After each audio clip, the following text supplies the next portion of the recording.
Thomas Markle's fundraiser raised him nearly 50, not even nearly, over £50,000.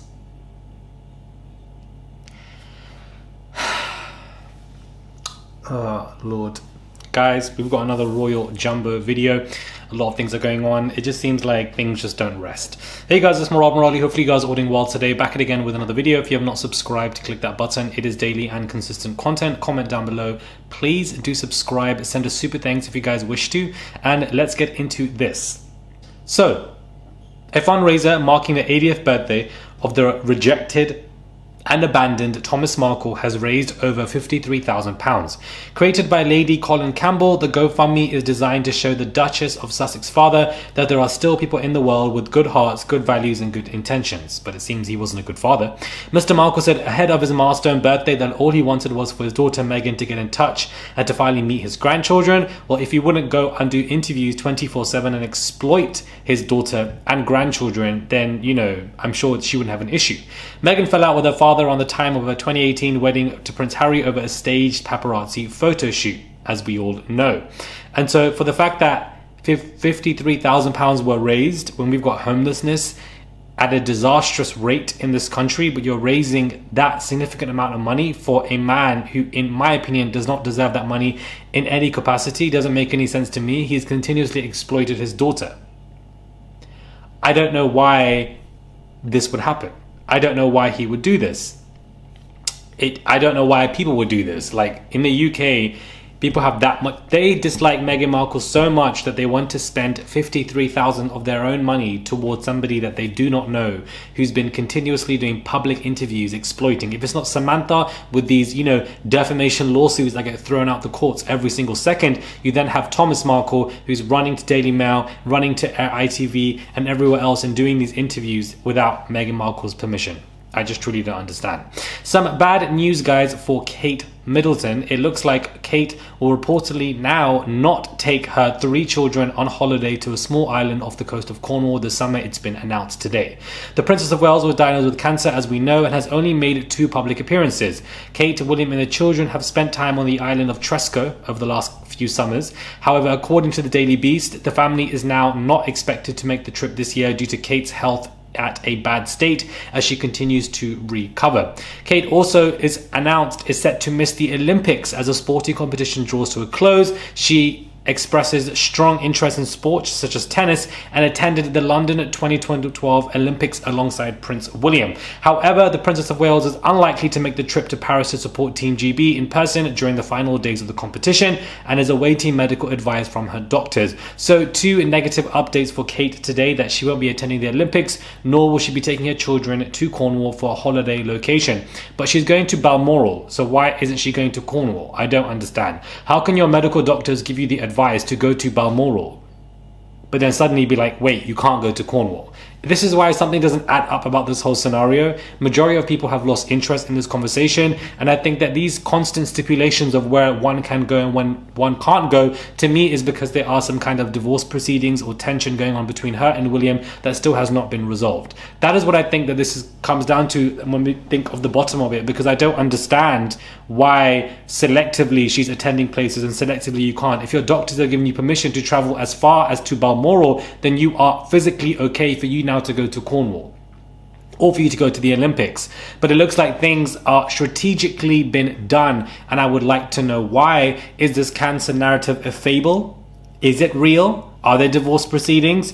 One thing about me, I want to get to the bottom of things. I do not think that this matter is over at all, and we'll see what things process. But it looks like Kate's royal job is officially done, because we're never going to see her be an actual royal anymore. I just find this to be interesting. And the more I look at stuff like this, the more I am definitely convinced that the Rose Hanbury conversation was an absolute distraction. I don't think that there was anything with intent going on between her and William as of right now. Perhaps they had flirtatious conversations, but I don't think that, you know, and that was way back in 2018, 2019, but I don't think anything was going on right now. And I think for the fact that an article came out, which we discussed on Vulture that Rose Hanbury articles were being pulled from the internet, I think was because they were trying to erase that entire distraction that was once being done. And that's what I think it is. I think the royal family wanted that gone because it served its purpose. You know, at the time, everything was being released. We know the UK press and the royal family have some kind of relationship. So I do think something between Rose and William happened a while ago, but I think that it's being ushered all into the news cycle back in March, April, because it was serving a purpose to distract people from something else going on. Because it's more easier to believe or understand an affair than opposed to a divorce, which would break the monarchy, because apparently Kate and William are the ones who are set to, you know, be the pinnacle moments, because Charles and Camilla are basically dying at this point. Well, Charles is. So, you know, I'm now more convinced that Rose Hanbury stuff is definitely a distraction. And now it's also been announced as of 21 hours ago that King Charles is not planning to visit the areas of the UK hit by these race riots. He does not have any current plans to hit the parts affected by anti-immigration riots. According to royal sources, he wants to only receive updates, as we discussed a while ago. Now, for the fact that this man does not want to go and visit these places, you are the king, you are part of the monarchy, that's what you should be doing. But evidently he wouldn't be doing as such, because this man definitely expedited Meghan's departure, was very obviously rude to her, not as welcoming, and the royal family, I definitely believe, have racist prejudice, you know, premonitions about people. Absolutely. The royal family have literally are adorned in stolen jewelry from the British Empire, who invaded several countries and pillaged and killed over 100 million people. So I'm not surprised by him not wanting to visit these areas, but the royal family's silence on this and them also now not visiting clearly shows and is a stark reminder that they are laughing in our faces, and we fund their lives. We fund the taxpayers, like we as the taxpayers, we fund their lives, guys. Like if it was Diana, absolutely she would be out there trying to do something. Or if it was Elizabeth, she definitely would have made some kind of speech to say that, you know, she's saddened by what's going, something to boost the morale of the country. But divide and conquer for some reason is the thing that everybody wants to focus on, and everybody wants to blame the working class for the racism when it starts from the upper class and the rich and the aristocratic and the royal family. That's where this all begins from, guys. That is where it all begins from. Now, you know, a report came out that Meghan was furious with Harry during the CBS interview, and that because Harry was over-speaking her, interjecting and speaking way too much, and that once filming ended, she was extremely upset and was screaming and just pissed off. Now, initially, I was reading this article thinking, you know, perhaps there is some substance to this, perhaps there are multiple people saying this, and that's what they noticed. Only for me to realize that none other than Angela Levin, the cockroach from the woodworks, has crawled her way out to speak on Meghan in such a nasty way all over again. You are not there. You were not there when the interview was being recorded. So how do you know that Meghan was screaming and fighting and being upset because Harry was interjecting and speaking way too much? Because that wasn't the body language of what the CBS interview was. But now today, you have decided to come out. You got Samantha Markle, the gnat. You got the cockroach, Angela Levin in the woodworks.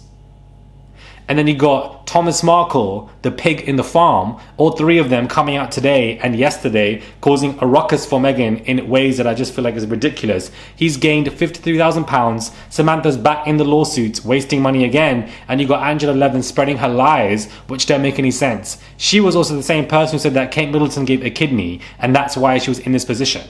And I don't think that she gave a kidney, and initially I was confused by it. But Angela Levin has a pattern of just being an absolute delusional cockroach, saying stuff that does not make any sense and is purely nonsensical. Purely. And it is just genuinely frustrating to see. So, hopefully you guys enjoyed today's show, today's, video. I'm really trying to focus on doing long form content. I'm enjoying it a lot more now as well. And I think it's just a lot more thorough, that by the end of this video, you are clued up of today's updates of what is going on. Do let me know what your thoughts are when it comes to this video. I would really appreciate it. The UK, a lot is going on, and I feel like a lot of it is fear mongering, a lot of it is racism and disgusting attacks that we have seen, and a lot of it is divide and conquer. And I wish people in this country were just more united and just have more of an understanding of each other, but that's just not how the UK will ever work. It has an ugly head. Like, let's be realistic. Do subscribe, do send us super thanks if you guys wish to. There is a button there, you can send what you want to send support and help me as I create these videos, and become a member of the channel, to basic support on a monthly basis. That goes a long way. It does not go unnoticed, and I would genuinely appreciate it. Subscribe and comment down below. I love to read your comments and your opinions, whether you agree or disagree with what I'm saying. It definitely is a space to do so. Subscribe, and I'll catch you guys soon for another video.